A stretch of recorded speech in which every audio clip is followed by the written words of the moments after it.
My name is Izazullah Khan, lecturer in statistics. आज मेरा दूसरा लेक्चर, सेकंड वीक का दूसरा lecture ICS part 2 statistics student के साथ। आज मेरा दूसरा लेक्चर सेकंड वीक का ICS पार्ट 2 स्टैटिस्टिक्स स्टूडेंट के साथ। चैप्टर है हमारा प्रोबेबिलिटी और टॉपिक नेम है addition law of probability for mutually exclusive event and not mutually exclusive event. Chapter है chapter number 9। Chapter name is probability and topic name is addition law of probability for mutually exclusive and not mutually exclusive events. Mutually exclusive event और not mutually exclusive event क्या होते हैं? हमारे पास दो फार्मूले हैं। एक ये है probability of A union B is equal to probability of A plus probability of B। ये addition law for mutually exclusive का है। दूसरा यहाँ पे नीचे हमारे पास लिखा है addition law for not mutually exclusive event का, ये लिखा है हमारे पास addition law for not mutually exclusive का, ये दूसरा हमारे पास है। पहला addition law for mutually exclusive का ये वाली, और दूसरी जो है ना ये वाली, ये है for not mutually exclusive event. For example हमें किस तरह पता चलेगा कि यहाँ पे हमने addition law for mutually exclusive इस्तेमाल कर रहे हैं या नॉट म्यूचुअली एक्सक्लूसिव इस्तेमाल कर रहे हैं? जब आपके पास दो सेट होंगे, फॉर एग्जाम्पल मेरे पास एक सैंपल स्पेस है S is equal to S which is denoted by sample space, capital S denoted by sample space। S is equal to 1 2 3 4 5 6 die है मेरे पास। एक डाई में कितने सैंपल स्पेस होते हैं टोटल? एक मेरे पास एक डाई से उसमें टोटल 6 सैंपल स्पेस है। अब A को मैंने दिया ऑड नंबर 1 3 5 और B को मैंने दे दी इवन नंबर 2 4 6। अब आप देखो ना, इन दोनों में कोई कॉमन मुश्तरक वैल्यू है? इन दोनों में कोई भी कॉमन मुश्तरक वैल्यू नहीं है, तो फिर हम यहाँ पे इस्तेमाल करेंगे addition law for mutually exclusive event. Addition law for mutually exclusive event. For example इस तरह सिमिलर इस तरह मेरे पास हेड और टेल है। हेड को मैंने ए का नाम दे दिया और टेल को मैंने बी का नाम दे दिया, तो हेड और टेल में कोई कॉमन मुश्तरक वैल्यू मौजूद नहीं है। तो इस सिचुएशन में हम addition law for mutually exclusive हम इस्तेमाल करेंगे। शॉर्टकट ये कि जब आपके पास दो सेट्स होंगे, सेट्स ए और सेट बी या बी और सी, कोई भी नाम आप दे सकते हो, और उसमें कोई कॉमन मुश्तरक वैल्यू मौजूद ना हो, तो उस टाइम हम क्या इस्तेमाल करेंगे? Addition law for mutually exclusive event. Similarly, addition law for not mutually exclusive event. Probability of A union B is equal to probability of A plus probability of B minus probability of A intersection B। A intersection B जब दोनों sets में कोई common मुश्तरक value होगी, एक value भी हो सकती है, दो वैल्यू भी हो सकती है, तीन वैल्यू भी हो सकती है, तो उसको हम क्या करेंगे? नॉट म्यूचुअली इस्तेमाल करेंगे।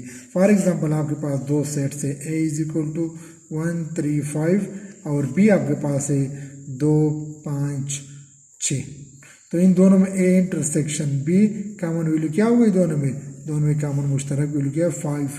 तो या इस ऐसी सिचुएशन में हम क्या इस्तेमाल करेंगे? इस सिचुएशन में हम इस्तेमाल करेंगे addition law for not mutually exclusive event. इसी तरह हमारे पास एक और लॉ है multiplication law for independent event. Multiplication law for independent event independence का फार्मूला हमारे पास ये फार्मूला मैं आपको बताता हूँ, इसके बाद फिर डिफिनेशन भी समझाऊंगा आपको।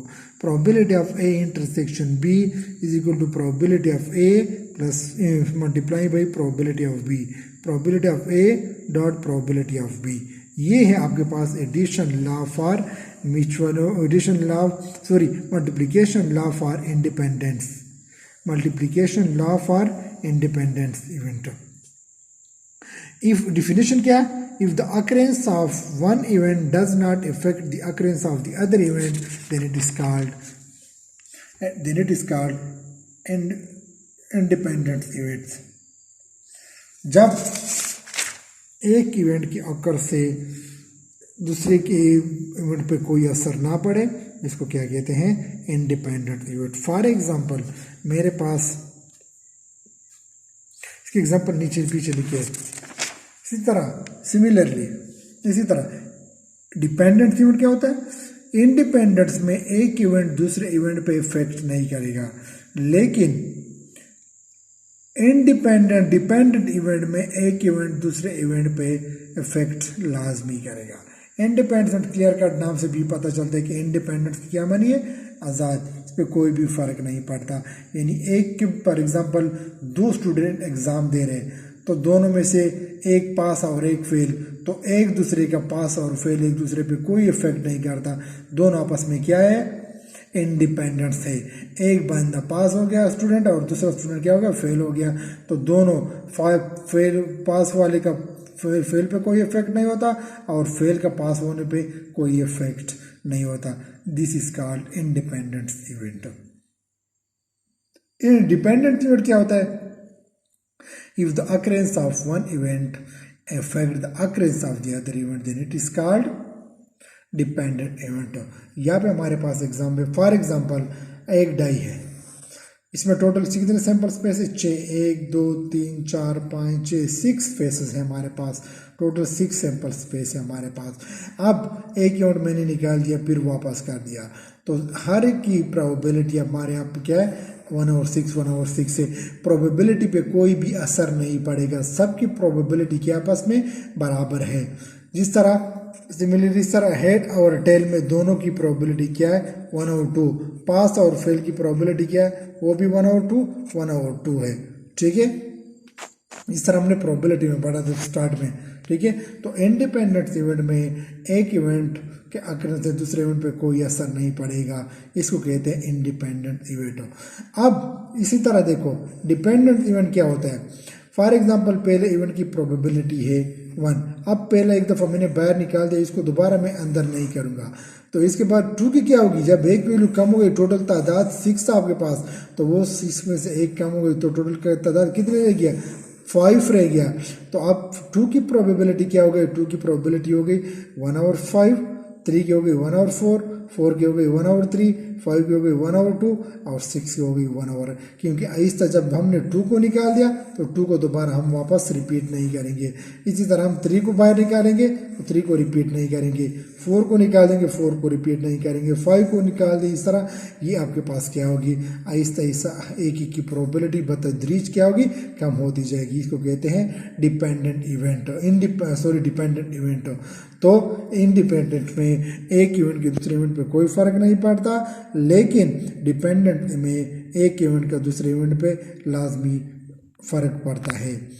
If the occurrence of one event does not affect the occurrence of the other event then it is called independent event। Similarly, if the occurrence of one event affect the occurrence of the other event then it is called dependent event।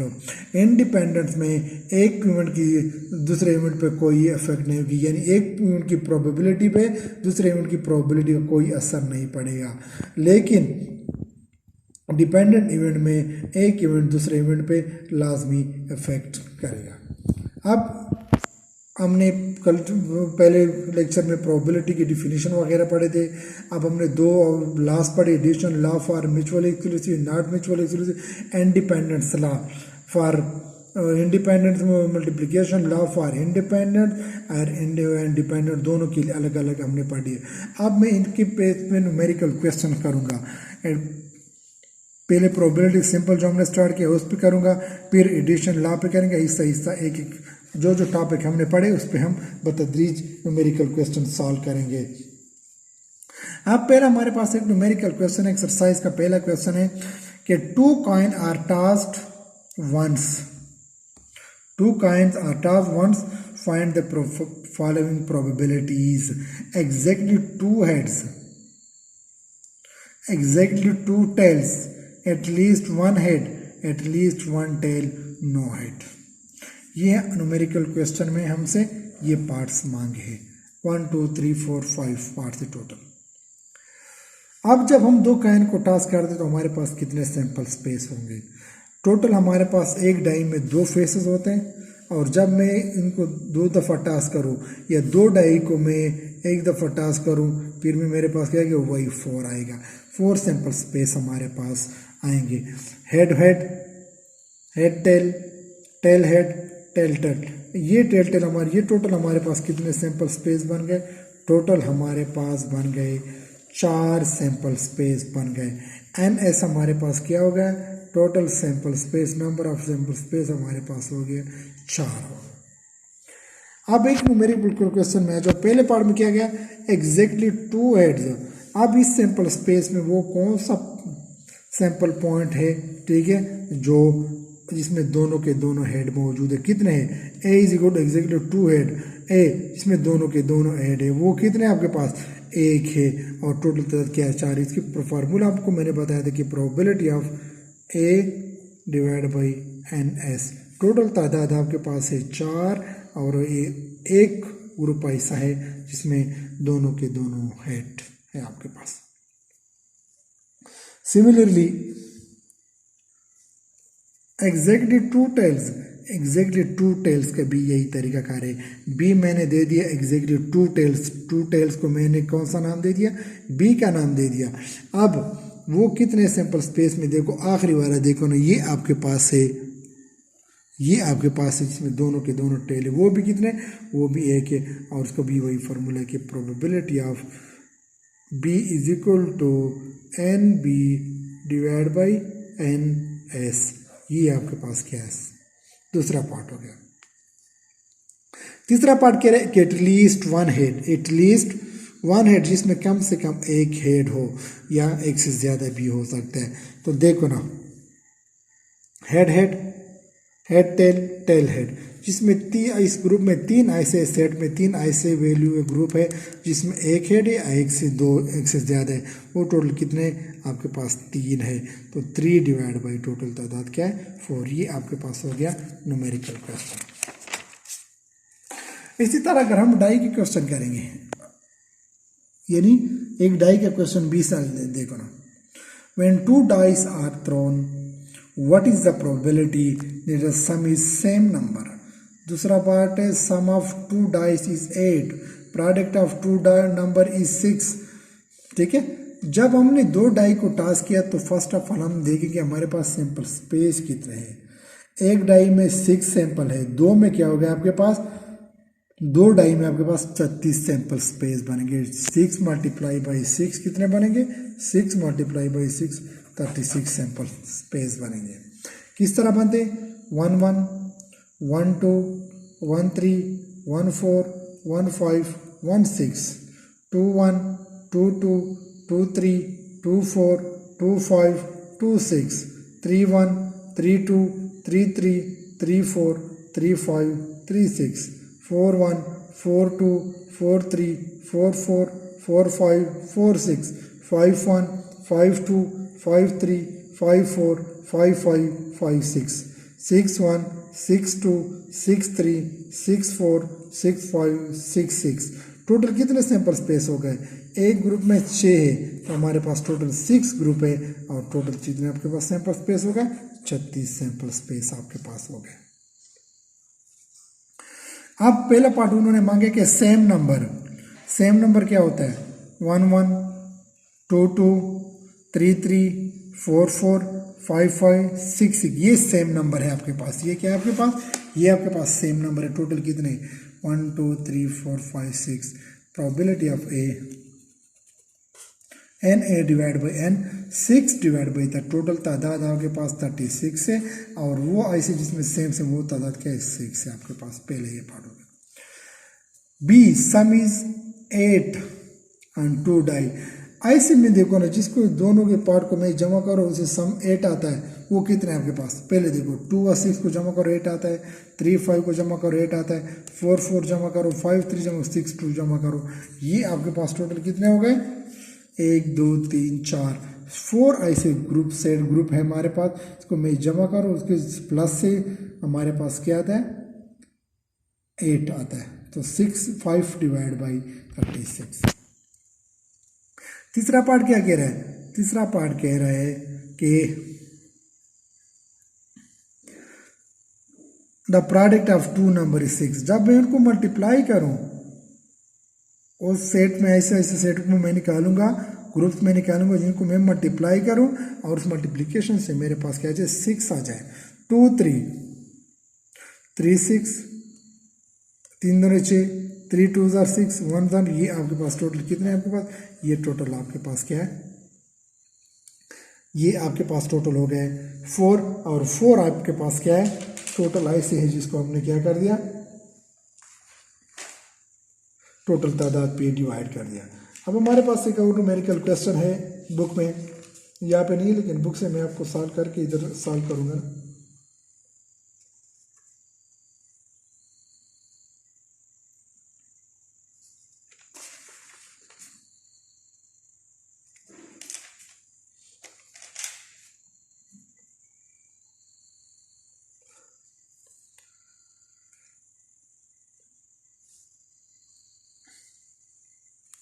एक numerical question है book का कि an organ contain 8 red ball.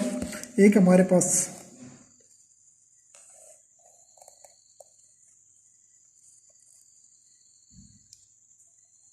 मेरे पास एक set है, उसमें 8 red ball है, 3 white ball है और 2 ब्लू बॉल है। टोटल कितने हो गए आपके पास 13। इसमें से टोटल कितने बॉल है 13 बॉल है सब में। अब इससे टोटल कितने बॉल 3 बॉल इधर से सेलेक्ट करते हैं, 3 बॉल सेलेक्ट करते हैं। एक बात याद रखना कि जब आपके पास मुख्तलिफ किस्म की चीज़ें होगी, जिस तरह ये बैग है इसमें और इसमें 8 रेड बॉल है, 3 वाइट बॉल है और 2 ब्लू बॉल है, और इससे वो कोई सैंपल सेलेक्ट करे 2 बॉल या 3 बॉल या 4 बॉल, तो फर्स्ट ऑफ ऑल हम सैंपल स्पेस बनाएंगे। सैंपल स्पेस किस चीज़ से बनाएंगे, वो आप लोगों ने सैम्पलिंग के चैप्टर में विदाउट रिप्लेसमेंट का फार्मूला पढ़ा था कि NCR या NCN दोनों के, तो इसमें से 13C2 13C3 इधर से टोटल इससे क्या आता है 286 आता है। टोटल क्या आता है 286 हमारे पास सैंपल स्पेस। अब ये आपके पास क्या है NS, ये टोटल सैंपल स्पेस आपके पास क्या है 286, ये आपके पास सैंपल स्पेस। टोटल कितना आपके पास सैंपल स्पेस बन गए 286 आपके पास सैंपल स्पेस बन गए।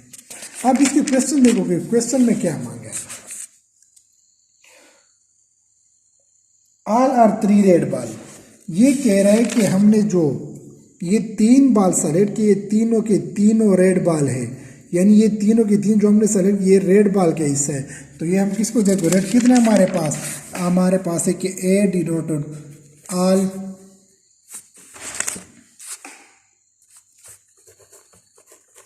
3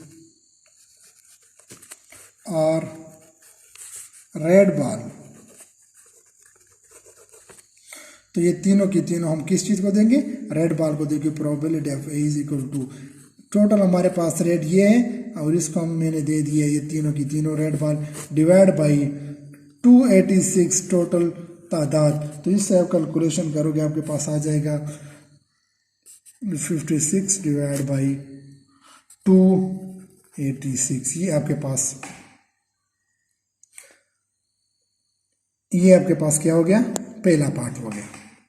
दूसरा पार्ट कह के ऑल 3 आर वाइट, तो दूसरा पार्ट इसका कह रहा है कि ये जो हमने 3 सेलेक्ट किए तीनों की तीनों वाइट बाल है।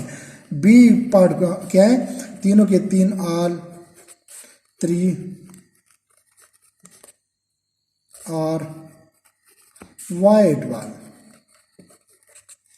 तो आप देखो राइट वाइट कितने पास है आपके पास, वाइट बी बैग में आपके पास 3 बाल है, तो probability of B is equal to 3C3 divide by 286, इससे आता है वो क्या आता है आपके पास 1 डिवाइड बाई 286। ये आपके पास इसका दूसरा पार्ट हो गया। तीसरा पार्ट कह रहे हैं कि सी 2 आर रेड, 2 रेड बाल है एंड 1 क्या है आपके पास, एंड 1 इज ब्लू, 1 क्या है आपके पास, वो ब्लू है आपके पास। तो क्या करेंगे, रेड को क्या करेंगे, 1 इज ब्लू, 2 रेड को दे दो 2 और ब्लू आपके पास टोटल कितने हैं, ब्लू आपके पास 2 है और ब्लू को क्या दे दो 1 दे दो, डिवाइड बाई 286 टोटल तादाद। इससे आपके पास आता है क्या, 56 डिवाइड बाई 286। ये आपके पास क्या हो गया, न्यूमेरिकल क्वेश्चन हो गया।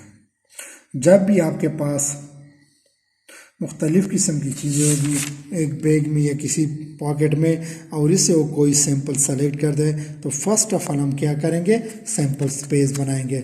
जिस तरह इस बैग में हमारे पास रेड बाल 8, 3 वाइट और 2 ब्लू बाल है ना, टोटल 13 है, और इससे वो 3 रेड बाल सैंपल सेलेक्ट कर दे, तो फर्स्ट ऑफ ऑल हम वो विदाउट रिप्लेसमेंट फार्मूले के थ्रू क्या करेंगे, सैंपल स्पेस बनाएंगे।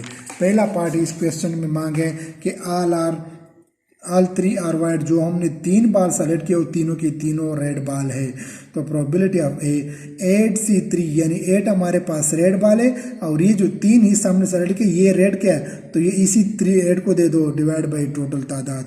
ये आपके पास इनका आंसर आ गया। फिर इसका दूसरा पार्ट है ऑल 3 आर वाइट, ये तीनों के तीनों आपके पास क्या है, वाइट बाल है, ठीक है, तो तीनों के तीनों दूसरे पार्ट में हम वाइट को दे देंगे 1 डिवाइड बाई 6। तीसरा पार्ट कह रहा है कि 2 रेड एंड 1 इज ब्लू, यानी जो हमने 3 बाल सेलेक्ट किए 3 इसमें से 2 रेड है और एक क्या आपके पास, एक आपके पास ब्लू है, तो 2 रेड को दे दिए और टोटल तादाद 8 है रेड और एक इसको दे 2। ये आपके पास न्यूमेरिकल क्वेश्चन हो गया। इस तरह एक्सरसाइज में जितने क्वेश्चन हो डाई के हो या हेड एंड टेल के हो, कॉइन के हो, तो काइंडली उसको आप खुद ट्राई करो। Thank you so much.